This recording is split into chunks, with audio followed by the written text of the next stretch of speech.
अगर आप भी चाहते हैं कि आरसीएम म्यूजिक के वीडियो सबसे पहले आप तक पहुंचे, तो लाल बटन को दबा के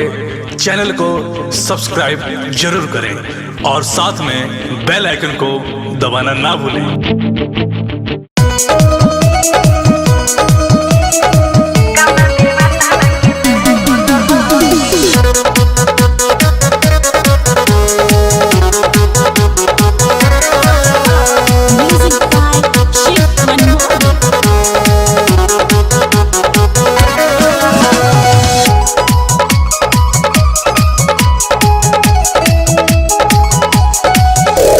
छोहने में गरम होलू छोहने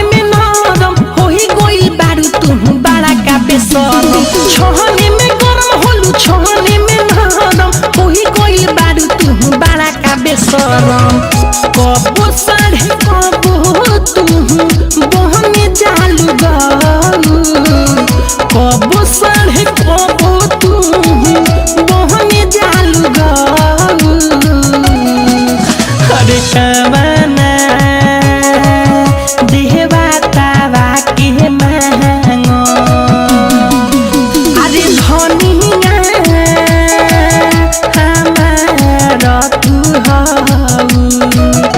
देवा तारा के महंगल हऊ काना देवा तारा के महंगल हऊ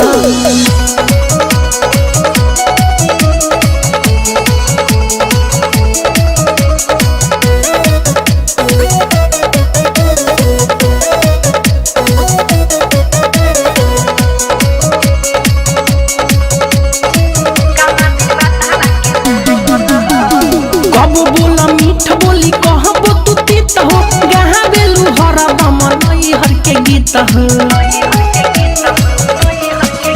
अरे कबो बोला मीठ बोली कहबो तू तीत हो गहा बेलू हरा बमन हर के गीत हो लागत की कार होल अनाज हौआ गहू लागत की कार होल अनाज हौआ गहू अरे कवना देहवा तावा के महंगो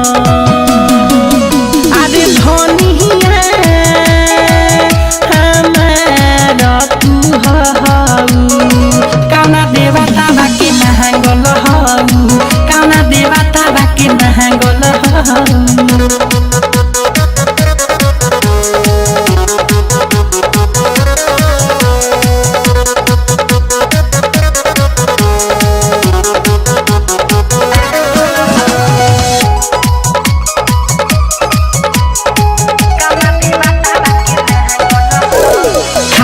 तू वंडा भागाही लेलू ठंडा तोरे क्रिए बनी है सोने ही मिठू पंडा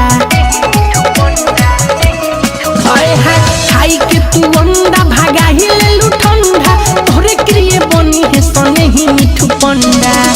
हा पता में अखरे दे बीत दिन छहू हा पता में अखरे दे बीत दिन छहू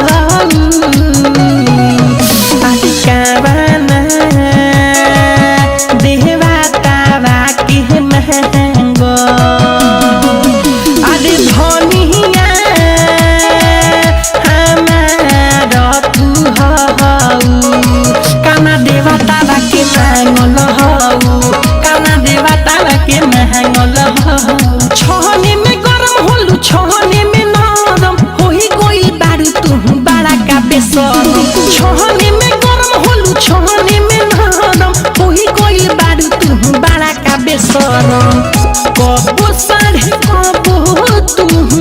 बहने जालू गलू कबो साढ़े कबो तू बहने जालू गलू अरे